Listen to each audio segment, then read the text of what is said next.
Hola, ¿qué tal? ¿Cómo están? Espero que estén bien. Sean bienvenidos a una cápsula más de tu Universidad UNT México. Soy el maestro Osvaldo Aguilar Gómez.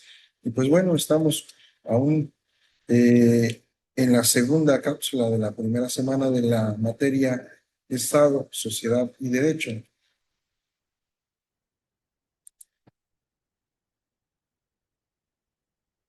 Bueno, pues como comentaba hace un momento, estamos en la segunda cápsula de la primera semana de la materia de Estado, Sociedad y Derecho. La vez pasada eh, vimos que los fines del aprendizaje o formación de esta materia son que al finalizar el curso el alumno será capaz de analizar y describir la naturaleza, el origen, la justificación y finalidad del Estado a partir de sus antecedentes, elementos e instituciones y comprender la correlación que existe entre el Estado de Derecho y la sociedad. Ya analizamos el contenido temático que es de 8 unidades. Y bueno, seguimos trabajando con la unidad número 1, que son los antecedentes y evoluciones históricas del Estado. Vamos a continuar con lo que es la patrística, que es del siglo primero al siglo VIII. Los padres de la Iglesia, como un ejemplo, San Agustín, intentaban conciliar la filosofía grecolatina con la fe. San Agustín en la Ciudad de Dios establece la superioridad de la Iglesia sobre el Estado. San Agustín fue un influyente teólogo y filósofo cristiano, autor de la obra clave, La Ciudad de Dios. Su pensamiento marcó profundamente la visión cristiana sobre la política, ya que lo que pretendía la política era definir a la sociedad civil y la justicia. Y bueno, influenciado por Cicerón, definió la república o sociedad civil como una reunión de hombres asociada por un reconocimiento común del derecho y por una comunidad de intereses. Sin embargo, criticó que la justicia pura es inalcanzable en el mundo terrenal, ya que la verdadera justicia es propia de la ciudad de Dios, tal y como lo plasmó en su obra. Y pues el papel del Estado vio a la sociedad política como una necesidad y un mal menor tras el pecado original. Su propósito principal es negativo y correctivo, castigar a los malhechores, contener el mal y fundamentalmente garantizar la paz y la seguridad de las personas. Y bueno, al establecer esta separación, Agustín buscaba liberar el pensamiento cristiano de ser antipolítico y al mismo tiempo defender el cristianismo de las acusaciones paganas de ser el causante de una decadencia del Imperio Romano. En esencia, quería que la actividad política, aunque imperfecta y temporal, se orientara a la paz y permitiera a los hombres buscar su fin espiritual, eh, ya que pues encontraban escalones para llegar a lo que es la ciudad de Dios. La escolástica. La escolástica se definió en el siglo IX al siglo XV y la filosofía dominante en las universidades, como por ejemplo Santo Tomás de Aquino, era que se justificaba el poder político como necesario para el bien común, pero lo subordina a la ley eterna, que es como dicen por ahí, la ley divina. El feudalismo es un sistema político, económico y social caracterizado por la descentralización del poder. Es local y privado, basado en la propiedad de la tierra. En este caso, el señor feudal era principalmente protagonista del sistema político, social y económico predominante en Europa occidental durante la gran parte de la Edad Media. Era esencialmente el dueño y administrador del feudo, y esto era una gran extensión de tierra. Dentro de sus roles y características están que el poder era descentralizado en un contexto de reyes como poder debilitado y la ausencia de una autoridad central fuerte. El señor feudal se convirtió en la máxima autoridad dentro de su territorio. nobleza y guerreros. Generalmente pertenecían a la nobleza laica o eclesiástica. Su posición era a menudo hereditaria. Su principal ocupación junto a sus caballeros era la guerra y la defensa de su feudo. Algunos vínculos con el rey a menudo ocasionaban que el señor feudal fuera vasallo o una especie de rey eh, noble y poderoso. Esto era en contrato con la fidelidad recíproca en el que el rey le concedía el feudo a cambio de apoyo militar. Y bueno, los contratos de vasallaje. Estos fueron lazos de fidelidad personal y mutuos entre el señor que da protección y la tierra, y el vasallo que da servicio militar al consejo.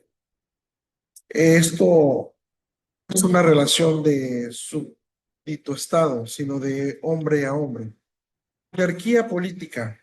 La coexistencia de múltiples centros de poder sin una autoridad única y soberana, como un papa o un emperador o los señores feudales en las ciudades libres, no, no daban alguna prueba o sentido a que hubiera un Estado consolidado o moderno.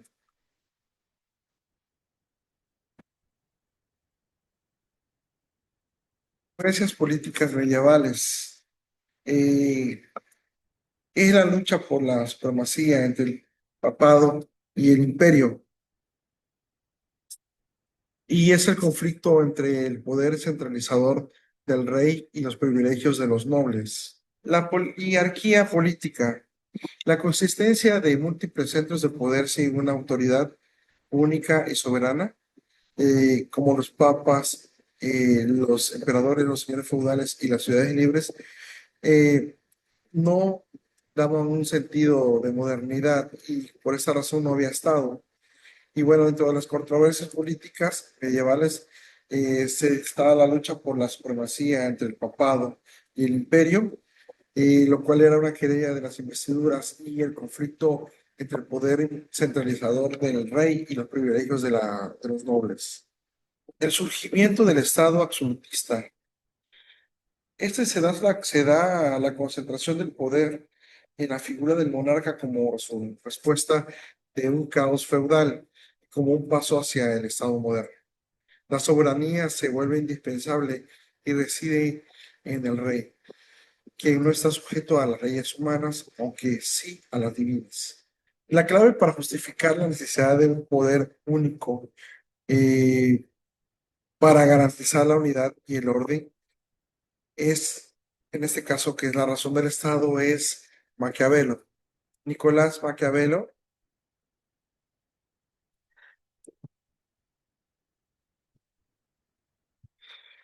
era un diplomático, filósofo, político, escritor italiano del Renacimiento, considerado el padre de la ciencia política moderna.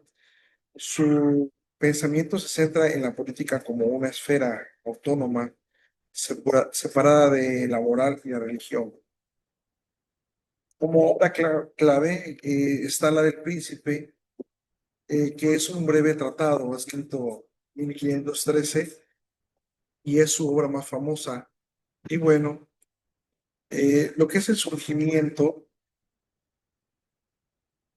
del Estado moderno, que es la paz, Westfalia, como dice aquí, que fue en 1648, es donde se consolida la figura del Estado como una unidad política con fronteras delimitadas, poder centralizado fundamentalmente a la soberanía.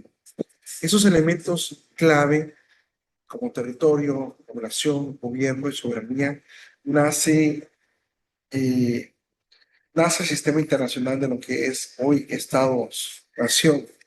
El Estado contemporáneo. Este se inicia con la Revolución Francesa y el auge de la Constitución. El poder se legitima democráticamente y se limita por el derecho eh, del Estado, del Estado de Derecho.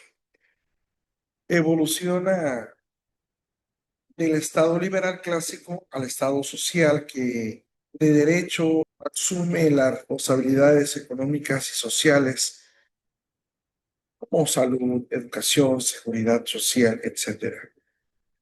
Teorías sobre el origen del Estado.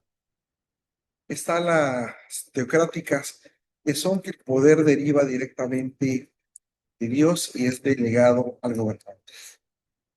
Están las jurídicas, que son las patriarcal y patrimonial, que como patriarcal dice que el Estado surge de la expansión de la familia, donde el jefe de familia se convierte en el jefe del Estado. Y la patrimonial es donde el Estado es una extensión de propiedad privada del gobernante.